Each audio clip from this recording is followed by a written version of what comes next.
Hi, I'm Professor Owen Anderson, and I'm also Pastor Owen Anderson, pastor of Christ the King Church here in Phoenix, Arizona. I'm a professor of philosophy and religious studies at Arizona State University.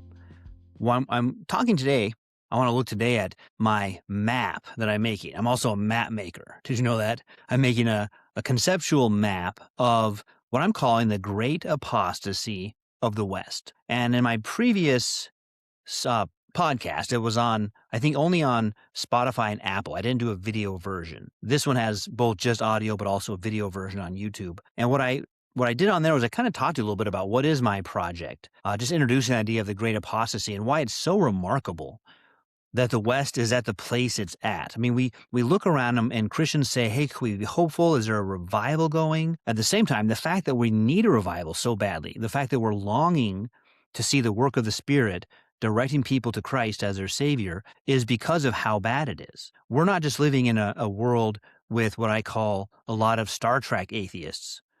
These are persons who think science, disproves Christianity, but they would also tell you they try to follow moral norms. When you ask what the moral norms are, they sound pretty Christian without God, but pretty Christian otherwise. We're now living in a post-Star Trek atheist age where the Star Trek atheist, he might look at Romans chapter 1, and if you haven't read that, I recommend pause now, read Romans 1, and then come back. So good, you've read Romans 1 now, and you see what Paul there describes as a declension from a time where people knew God because what's noble about God is clearly revealed in the Scriptures. The eternal power and divine nature of God is displayed to everyone so that unbelief is without excuse. And then he describes stages of descent, where they deny what's clear about God and instead, and they stop worshiping him, and instead they put up their own idols, and they use those idols to suppress the truth. I was just on recording with Frank Turek, and I use this example that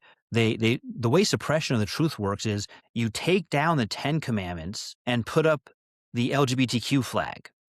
It's one or the other, and you can't, the space can't have both. You got to have one or the other on that space. You might say, well, make smaller ones and put them both up. But the advocates for the LGBTQ flag don't want the 10 Commandments. So they say, take that down, put this flag up instead, the flag that tells us how to live, not the 10 Commandments. And so they suppress it by replacing it with a false teaching.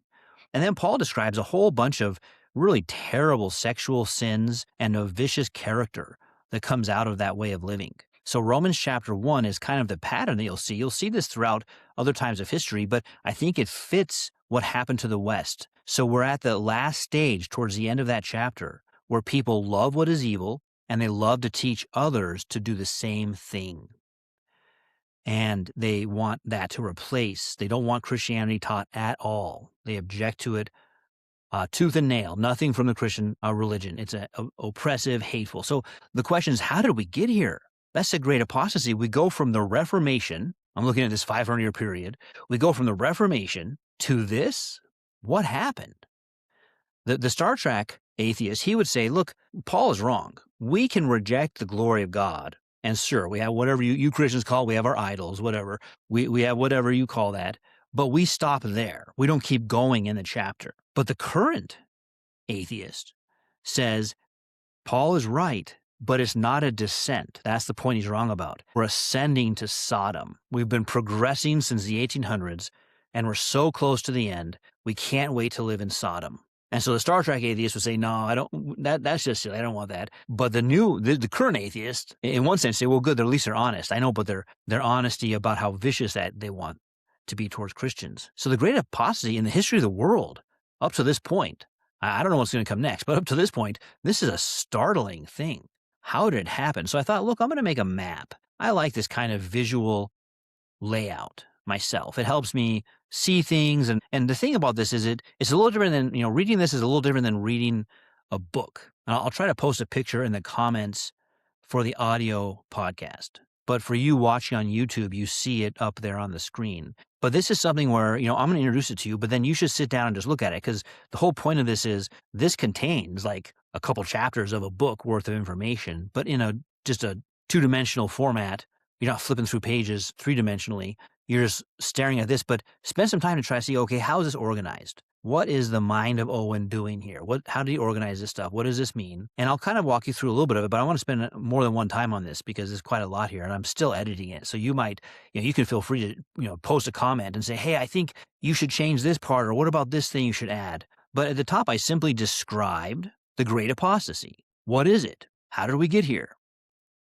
And it's specifically, I'm going to zero in on something because you could look at different aspects of this. You could look at like social, cultural, political, family, business, international conflict. But I'm a philosopher, so I'm doing an intellectual history. And I'm calling this especially the Great Apostasy of Western philosophy.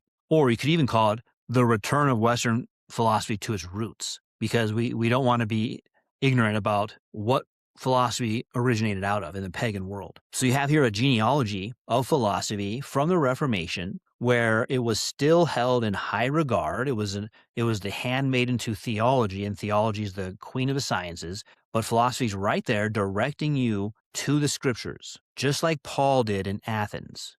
He didn't adopt the the Epicurean and Stoic philosophies. He refuted them, and he did it including by showing he knows their own text. He quotes Cleanthes' hymn to Zeus. Cleanthes was the second Stoic president, so to speak, the head of their Stoic college. And he wrote a hymn to Zeus, attributing to Zeus things that only should be attributed to Jehovah. And he said, no, those aren't true of Jehovah, they're true of Zeus. And so Paul set the record straight in Athens in Acts 17. And that's where you see the example of Christian philosophy. I know you might say, well, but that's in the scripture, so it's theology, not philosophy.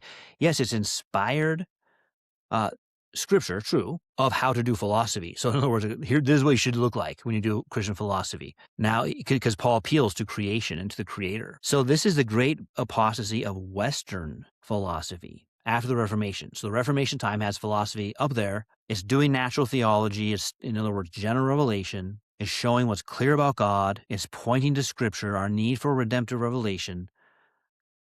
And the high watermark of that, and you may already agree with me on this, or you might not agree with me. If you don't agree with me, I encourage you, look into it. Tell me in the comments, tell me what other alternatives there are. The high watermark of what natural theology can do is the Westminster Confession of Faith. That lays it out in 1.1 very clearly. And in 2.1, go look at that. And at 3.1, go look at that one. 1.1, 2.2, and 3.3.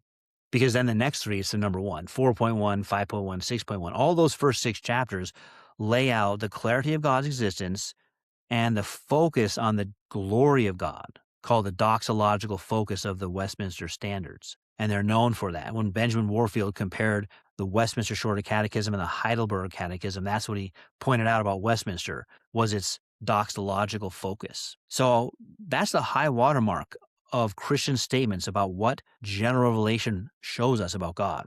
But right away, there were some cracks that formed. And so I'm using this pattern of how the way we get to apostasy and collapse is through divisions and decay. Divisions occur when challenges get brought up and we don't have a refutation for them. Now, I don't mean no one at a time anywhere could be found that had a refutation.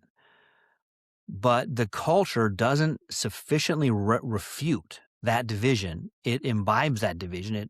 It lives out that division. So it becomes part of the culture.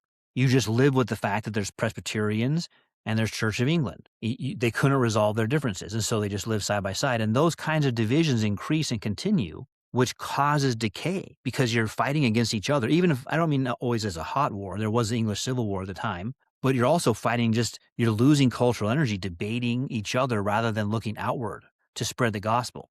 And that's sapping your energy. And so decay goes from, you might have divisions among Christians to now you have divisions that include with non-Christians in your society. Well, how did that happen? It used to be between 2 branches of Christianity. Now it's between those 2, and there's another group like the deists or the Unitarians or even the atheists as we get into the 1800s and 1900s. And that level of division now goes beyond the Christian divisions. The Christian divisions open the door to these bigger divisions where you simply can't live together anymore. No one would expect you to have roommates with that big of differences. It'd be either a comedy show or a tragedy, depending on how, do you laugh when he slips on the banana peel, or do you get mad because his roommate put the banana peel there on purpose because they have a fight. And so that level of division, which we see occurring in the West, let's just give a round number, like starting in the 1800s, up till the present, where the amount of division the West is trying to hold together is incredible. I mean, all the way from historic Christianity to the LGBTQ plus having trans surgeries on minors groups. And so that's what leads to collapse. The society can't go forward.